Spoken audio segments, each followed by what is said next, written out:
لوگوں کے اوپر لگتا ہے. پینشن کا جو بجٹ ہے وہ ان سے بھی بڑھتا جا رہا ہے. اب کیا کرے گا پاکستان؟ پہلے تنخواہیں ان کی زیادہ، پھر پینشن کے بعد ان کو گاڑیاں مفت، ان کو گن مین مفت، کیا کیا نہیں کیا ہم نے. اب ان میں سے جو جنرل پیسے لے کے کور کمانڈر وہ بھاگ جائے تو مجھے کہتے ہیں کہ میں فوجیوں کے خلاف بات کرتا ہوں. میں انہیں ہے ہی اس ملک کو لوٹنے والے، وہ ڈکٹیٹرز بھی رہے ہیں، نظام بھی ان کے پاس آ جاتا ہے. تو اس سے ہمیں کوئی فوج سے یہ الگ بات نہیں ہے. میں تو آج تک کہتا ہوں کہ میں اس فوج کو ابھی تک مقدس ادارہ کہتا ہوں، مگر یہ کہنے والے کتنے رہ گئے ہیں؟ کم ہوتے جا رہے ہیں. اب فوج کو وہ مقدس ادارہ کہتے ہی نہیں ہے، یہ لفظ بھی اجنبی ہو گیا ہے. میں ابھی تک استعمال کر رہا ہوں. میں نے تو یہ بھی کہا تھا کہ میں جو ہمارے نوجوان ہماری سرحدوں کی حفاظت کر رہے ہیں ان کے بوٹوں کی خاک کو میں اپنی آنکھوں کا سرما بنانے کو تیار ہوں. یہ کسی کو مجھے اس میں کسی کی یہ کہ کوئی اگر کرٹیسائز کرے گا تو میں اس لیے کہہ رہا ہوں کبھی کہ میں تنقید سے ڈرنے والا ہوں. میں نے تو جو دل میں آئی ہے کی ہے. تو جو سوشل میڈیا پہ وہ اب گالیاں مجھے دلا رہے ہیں اسٹیبلشمنٹ کے جتنے لوگ ہیں، آپ اٹھا کے دیکھ رہے ہیں، ان کے ایڈریسز دیکھ رہے ہیں، وہ مجھے گالیاں دے رہے ہیں. وہ بھائی اللہ کے بندو، اس بات سے میں ڈرنے والا ہوں. میں اور باتوں کو کھول کے کرنا کروں گا، کیوں نہ کروں. آپ دیکھیں جی، آپ کے جرنیل جو ہے وہ آسٹریلیا میں بیٹھے ہوں، نیوزی لینڈ کے قریب جزیرے لے کے بیٹھے ہوں، آسٹریا میں بیٹھے ہوں، لندن میں بیٹھے ہوں، امریکہ میں بیٹھے ہوئے ہیں، کینیڈا میں بیٹھے ہوئے ہیں، اور اہم ترین لوگ پاکستان ان کو اچھا ہی نہیں لگتا. آئیں ہمارے ساتھ مل کے بیٹھے رہیں تو صحیح. ہمارے پیارے وہ جرنیل ہیں. میرے بچوں، میں کوئی کسی سے نفرت ویسے بھی نہیں کر سکتا، لیکن جب ہمارے نظام کو جکڑ لیتے ہیں اس پہ میں بولتا ہوں. آپ دیکھیں، آج میں جنازہ پڑھ کے آیا ہوں. یہ جو ایس ایس جی کا کمانڈو تھا طاہر، بچہ تھا میرا. کہتے ہیں جی آپ اس کے جنازے میں کیوں چلے گئے؟ پھر آپ تو منافقت میں جنازے پڑھ رہے ہیں اس کے. او بھائی، میرا بچہ تھا، وہ وہاں جانے سے پہلے مجھے ملتا تھا، آتے چھٹی پہ آتا تھا تو پھر ملتا تھا. اس کا باپ رب نواز، وہ میرے گھر آنے والے لوگ ہیں، غریب آدمی ہیں، اور نکل آیا. اس کا دادا تاج محمد جھنڈیر حافظ تھا، قرآن پاک کا حافظ تھا.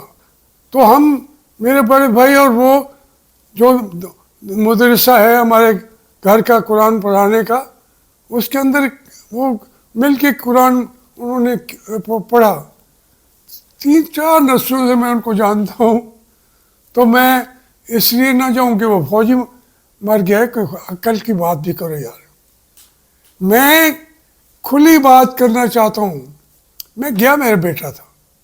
میں جب کہتا ہوں کہ جو مشرقی پاکستان میں مارے جا رہے تھے وہ بھی میرے بیٹے تھے، جو وہاں پہ دریائے شترلک کے کنارے لاشیں ان کی پڑی تھی، وہ میرے بیٹے تھے. میں کہتا ہوں بلوچستان میں جو مارے جا رہے ہیں، اور پورا بلوچستان کو ہم نے اس کو بھی جنگ زدہ علاقہ قرار دے دیا ہوا ہے. ان کو ایک جگہ سے دوسری جگہ ہلنے کے لیے بھی آپ کی اجازت کے بغیر اپنے ایک لاش کو لے کے بھی وہ نہیں لے جا سکتے. پورا بلوچستان کی یہ حالت کر دی ہم نے. پھر یہ آپ پہاڑا چنار میں وہ تو خیر وجہ اور بھی ہے, لیکن ایک ایک جگہ پہ 200 300 مر رہے ہیں. فوج کہیں ہے کہیں نہیں ہے مارنے والی, لیکن لا لیسنس جو ہے وہ اتنی بڑھ چکی ہے. اب یہ ابھی ہمیں جو فوج نے کہا یہ طاہر کے بارے میں, کمانڈو کے بارے میں, کہ ان کا جو وہ تھا ڈالا وہ الٹا اور 5-6 آدمی فوت ہو گئے. تو وہ ہمارے شہید ہیں. جب وہ ملک کی فوج میں ہیں, مگر میں کہتا ہوں ہمارے بچوں کو نہ مروائیں. جو آپ کسی سے بات کر بھی نہیں سکتے, فوجی کوئی ہو دنیا کا, وہ گفتگو ڈائلاگ گفتگو کر نہیں سکتا. اس کے ہاتھ میں تو بندوق ہوتی ہے. جو نہیں مانتا اس کو وہ کہتا ہے تم باغی ہو, تم غدار ہو, تو کر لیں جی, مار لیں. لیکن کتنے کے لوگوں کو غدار آپ نے اپنے ہاتھوں سے بنایا ہے, کتنے لوگوں کو باغی آپ لوگوں نے بنایا ہوا ہے, ہماری افواج کے جرنیلوں نے, اور پاکستان کا مال بھی لوٹ کے چلے جاتے ہیں. پھر میں ایک اور بھی عرض کروں, اگر میں مسلم لیگ کے ساتھ ہوتا ہوں تو ہر وقت مجھے گالیاں پڑتی ہیں تحریک انصاف والوں کی طرف سے. وہ کرتے رہیں. پھر جو میں صحیح بات دیکھتا ہوں میں نواز شریف کا ساتھ چھوڑ دیتا ہوں. اتنا دیکھتے دیکھتے بھی جب تک وہ ٹوٹلی, اب اس وقت وہ اسٹیبلشمنٹ کا ہاتھ کم ہو رہا ہے, تو میں بھی وہیں کھڑا رہتا. یا تو میں نے کچھ ان سے لینا تھا, نواز شریف نے کچھ مجھے دیا, ضرورت ہے کہے, کبھی کچھ دیا, میں نے کچھ خرچ کیا ہوگا ان کے اوپر. تو یہ نہ باتیں کریں. آپ ویسے جو کہنا چاہتے ہیں کہتے رہیے, مجھے پرواہ بھی نہیں ہوتی. اب آج کل مسلم لیگ والے یہ تو بیچارے تھوڑا پھر بھی لحاظ کر جاتے ہیں, مگر اسٹیبلشمنٹ اس کے لیے استعمال کر رہی ہے مسلم لیگ کو. اب جو ہمارے عمران خان کی تحریک کے لوگ ہیں یا ان کو پسند کرتے ہیں, وہ بھی مجھے کہتے ہیں جی آپ نے عمران خان کو دھوکہ دیا. میں آج کھل کے کہنا چاہتا ہوں کہ عمران خان جس راستے پہ جا رہا تھا, کیا اس نے حاصل کیا؟ انہوں نے بٹھایا, جیل میں نہیں بٹھایا. یہی میں اس کو کہہ رہا تھا. آج وہ خود یہی بات کر رہا ہے. میں تو سمجھانے والوں میں تھا. اگر ان کو چھوڑ کے مجھے ایک پلاٹ مل گئے ہیں, مجھے ایک پیسہ مل گیا ہے, اسی طرح نواز شریف کو چھوڑ کے عمران خان کے ساتھ آیا تھا تو مجھے کتنے پلاٹ مل کے گئے تھے, کتنا کچھ ہو گیا تھا. مجھے پرواہ بھی نہیں ہے. جو میں سچ ہے اس پر کھڑا رہا ہوں اور انشاءاللہ کھڑا رہوں گا.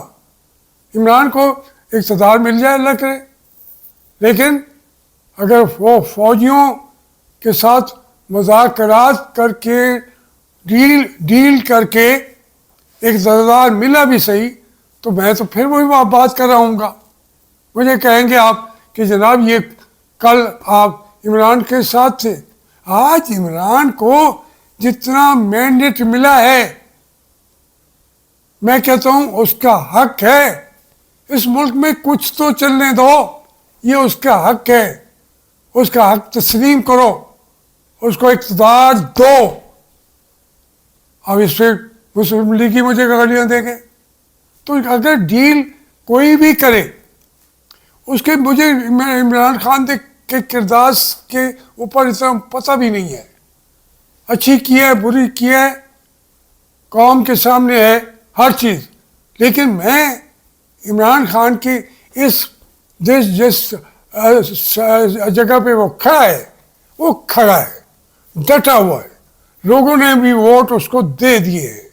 میں کہتا ہوں اس کا حق ہے, اس کو حکومت دے دو. نہ دیا تو پاکستان کے لیے مشکلات پیدا کر کے آپ تو پاکستان کے ساتھ اچھا نہیں کریں گے.